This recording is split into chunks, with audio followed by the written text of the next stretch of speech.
Assalamu alaikum, dear student.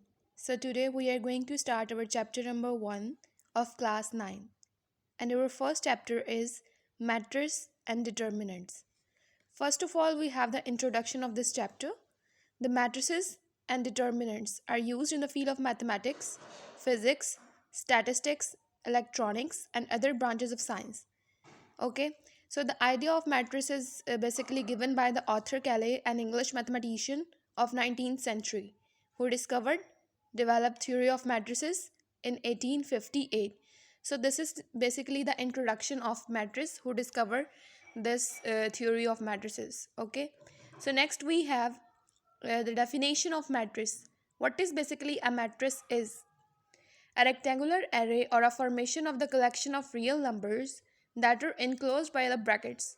Okay, so when we collect any real number, for example, the collection of real numbers, 4 real numbers, 2, 0, 1, 6, etc., and when they are enclosed by the brackets, it is said to form a matrix. Okay, so the compulsory condition for the matrix is that the real numbers must be enclosed by the brackets. If there is no brackets, then we don't say that it is a matrix. We just say that it is only the collection of real numbers but not a matrix. So, the compulsory condition for the matrix is that the real numbers are enclosed in brackets. Here some examples are mentioned: 1, 3, 4, 7, 2, 0. They are enclosed in the square bracket. So this is what we call the matrix. Okay, we can represent any matrix by using the capital letters, that is A, B, C, and any English alphabet. Okay, so next we have rows in column of a matrix. What is basically a row is? You can say that we have a matrix A whose entries are 1, 2, 0, 3, 5, 4, 2, 1, and -1. So what is a row in this matrix A? In matrix A, the entries presented in horizontal way are called rows. Horizontal way means position which you are seeing on the screen, that is R1, R2, and R3. Okay, so these are basically three rows in this matrix A. Row 1 R1, row 2 R2, and row 3 R3. In the first row we have three elements 1, 2, and 0. In the second row we also have three elements 3, 5, and 4. In the third row, next we have the three elements 2, 1, and -1. So in matrix A, there are three rows because their entries are presented in horizontal way. Okay, hope so. This is clear to you. Next, the question arises here is, what is column in this matrix? So when we are talking about the rows, they are presented in horizontal way, but the entries presented in vertical. So here you can see that we have three columns, C1, C2, and C3, because these entries are presented in vertical way. Because आप लोग देख सकते हैं कि ये जितनी भी entries हैं 203, 312, 5 -1 एंड 1, इनको हमने वर्टिकल पोजीशन में प्रेजेंट किया गया है. ठीक है, तो इनको हम क्या बोलेंगे कि ये हमारे पास कॉलम्स हैं. जैसे हमने पहले प्रीवियस देखा था कि जो वर्टिकल नहीं बल्कि हॉरिजेंटल पोजीशन में थे उनको हमने रोज़ बोला था, और जो वर्टिकल में है उनको हमने क्या बोला है, कॉलम बोला है. तो मैट्रिक्स बी में थ्री कॉलम्स हैं, C1, C2 एंड C3, और मैट्रिक्स ए में थ्री रोज़ हैं, R1, R2 एंड R3. ठीक है, उम्मीद है कि आप लोगों को यहाँ तक समझ आ गया होगा. नेक्स्ट हमारे पास डेफिनेशन है ऑर्डर ऑफ अ मैट्रिक्स की, कि ऑर्डर क्या होता है मैट्रिक्स का. The number of rows and column in a matrix specifies its orders. Mean के जितने भी रोज़ और कॉलम्स होंगे उसके मुताबिक हमें पता चलेगा कि इसका मैट्रिक्स का ऑर्डर क्या है. ठीक है, if a matrix M has M rows and N columns then M is said to be order M by N. Means के सबसे पहले जो अब जब हम ऑर्डर लिखेंगे तो M आएगा, M बाय N. M जो है वो रोज़ को रिप्रेजेंट करता है और N जो है वो कॉलम्स को रिप्रेजेंट करता है. ठीक है, for example next matrix given है M 1, 2, 3, 1, 0, 2. अब आप देख सकते हैं कि इस मैट्रिक्स में टू रोज़ हैं.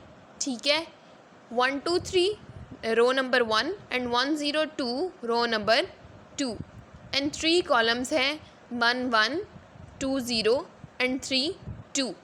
तो सबसे पहले हम लिखते हैं ऑर्डर में नंबर ऑफ रोज़. सो 2 रोज़ हैं.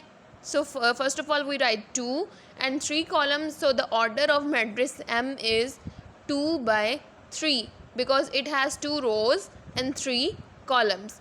Next we have a matrix N.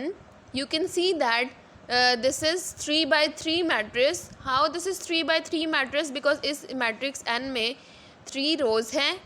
ठीक है, 1 2 3 -1 1 0 and 2 3 7 और इसमें 3 ही columns हैं 1 -1 2 2 1 3 and 3 0 7. सो 3 by 3 का ये मैट्रिक्स है N. नेक्स्ट हमारा है P मैट्रिक्स गिवन है 3 2 and 5. अब आप लोग देख सकते हैं कि इस मैट्रिक्स में सिर्फ एक ही रो है. तो जब हम इसका ऑर्डर राइट करेंगे तो सबसे पहले हम N की जगह 1 राइट करेंगे. ठीक है, एंड अब इसमें कॉलम्स कितने हैं? 3 कॉलम्स हैं. फर्स्ट कॉलम में एक ही एंट्री है, दैट इज़ 3. सेकंड कॉलम में भी एक एंट्री है, that is 2. And third column में भी 1 एंट्री है, and that is 5. So the order of matrix P is 1 by 3. Okay, because एक रो है और 3 कॉलम्स हैं. So order is 1 by 3. Okay, यहाँ तक मुझे उम्मीद है कि आप लोगों को ऑर्डर का भी समझ आ गया होगा कि ऑर्डर हमने कैसे लिखना है किसी भी मैट्रिक्स का. कोई भी गिवन मैट्रिक्स है तो पहले उसकी रोज़ आती हैं, देन उसका कॉलम. ठीक है, और दरमियान में हमने बाय लिखना है. Okay, next is equal matrix. Equal matrix क्या होती हैं? इक्वल मैट्रिक्स, जब भी हम इक्वल मैट्रिक्स के बारे में डिस्कस करेंगे तो हमारे पास एटलीस्ट 2 मैट्रिसेस होनी चाहिए. सबसे पहले हम लेट कर लेते हैं कि हमारे पास 2 मैट्रिसेस हैं. देन अब हम कब उन दोनों मैट्रिक्स ए और बी को इक्वल बोलेंगे? उसके लिए फ़र्स्ट कंडीशन ये है कि if and only if the order of A equal to order of B. Means कि अगर ए मैट्रिक्स जो है वो 2 by 2 का है, मीन्स उसमें 2 रोज़ और 2 कॉलम्स हैं, तो मैट्रिक्स बी में भी 2 रोज़ एंड 2 कॉलम्स होने चाहिए. मतलब दोनों का ऑर्डर जो है वो सेम होना चाहिए. सेकेंड जो कंडीशन है वो ये है कि उनकी करस्पॉन्डिंग एंट्रीज़ जो हैं वो भी सेम होनी चाहिए. ठीक है, अगर फर्स्ट रो की फ़र्स्ट एंट्री 1 है तो सेकंड जो मैट्रिक्स है उसमें भी फ़र्स्ट रो की फ़र्स्ट एंट्री जो है वो 1 ही होनी चाहिए. मतलब पहली चीज़ उनका ऑर्डर सेम होना चाहिए और दूसरी चीज़ उनकी एंट्रीज़ भी सेम होनी चाहिए. अगर एंट्रीज़ डिफरेंट होगी या ऑर्डर डिफरेंट होगा, कोई एक चीज़ इन दोनों में से कंडीशन अगर फुलफ़िल नहीं हो रही होगी तो हम कहेंगे कि वो इक्वल मैट्रिक्स नहीं है. ठीक है, ये दोनों कंडीशन मस्ट सेटिस्फाई होनी चाहिए. नीचे कुछ एग्जांपल्स हैं मैट्रिक्स की. ए मैट्रिक्स है 1 3 -4 and 2 एंड बी मैट्रिक्स है 1 2 + 1 -4 and 4 -2. अब ये इक्वल मैट्रिक्स हैं. कैसे इक्वल मैट्रिक्स हैं देख लेते हैं. पहले तो हमने कंडीशन देखनी है first, order of matrix A and the order of matrix B. A order 2 by 2 का है. ठीक है, ए का जो मैट्रिक्स है उसका ऑर्डर है 2 by 2. अब बी में आप देखें वो भी 2 by 2 का है. ठीक है, तो ऑर्डर सेम हो गया. नेक्स्ट कंडीशन अब हमने चेक करनी है कि करस्पॉन्डिंग एलिमेंट्स जो हैं वो भी इक्वल होने चाहिए. अब आप लोग बी में देख सकते हैं कि जहाँ पे 2 + 1 लिखा है उनको जब हम ऐड करेंगे तो वो 3 हो जाएगा. इसी तरह उसके नीचे 4 - 2 है, जब 4 में से 2 सब्ट्रैक्ट करेंगे तो वहाँ पे क्या हो जाएगा? 2 हो जाएगा. ये आप लोगों को कंफ्यूज करने के लिए यहाँ पे लिखा हुआ है 2 + 1 and 4 - 2. ठीक है, लेकिन आप लोगों ने कंफ्यूज नहीं होना.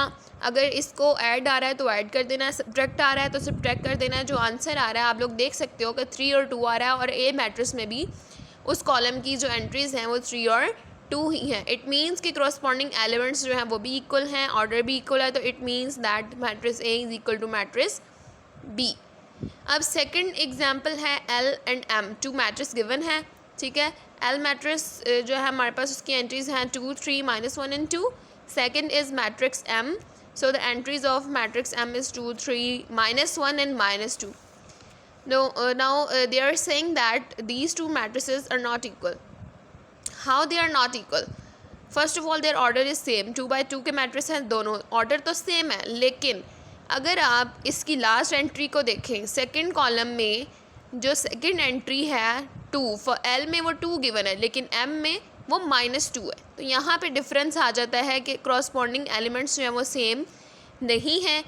इसलिए हम कह सकते हैं कि ये दोनों मैट्रिक्स एल और एम जो हैं वो इक्वल नहीं है। एल की एंट्रीज़ हैं 2 3 -1 एंड 2 और एम की एंट्रीज़ हैं 2 3 -1 and -2। So just last entry की वजह से यहाँ पे डिफरेंस प्रोड्यूस हो रहा है। सो हम ये कह सकते हैं कि ये दोनों मैट्रिक्स इक्वल नहीं है, बिकॉज सेकंड कंडीशन जो है वो सेटिस्फाई नहीं हो रही।